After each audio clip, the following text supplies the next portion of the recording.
Sa solving quadratic equation naatay upat ka kana ang ka method.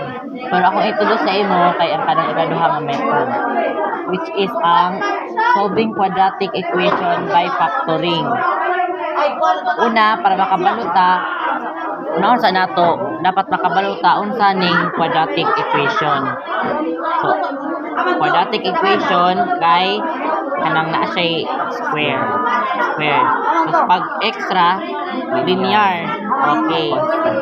Kapag 4, constant. Okay. Tapos manika. Ang iyang standard form isulat. Standard form.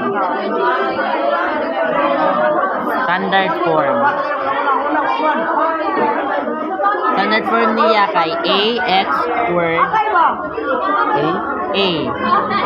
x squared plus b x plus c equals 0. Ana. Butang diri a equals kanang equals na nibagis. Equals nga ana o. Dili na diri sa equals. Ay 0. Ana, diri sa ta. Kaniang ax squared mao ni siya gitawag nato nga quadratic equation. So kay naa man na kani nga formula standard form ni siya sa quadratic equation. Kaning ikaduha mao ni siya ang linear. Kaning isa, kaning c constant.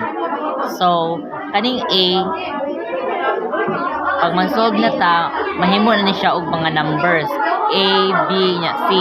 Tapos kaning x mao ni siya kaning x nagrepresent ni siya sa variable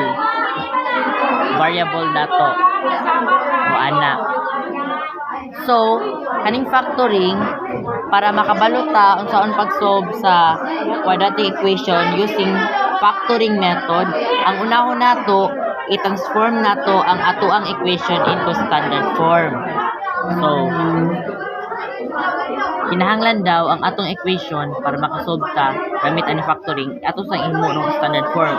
Dapat sa pinakauna kay ang quadratic, sa ikaduha kay linear, sa ikatulo kay constant. Okay, very good niya. Sa pinaka last na ay equals 0 or unsa pa na dira.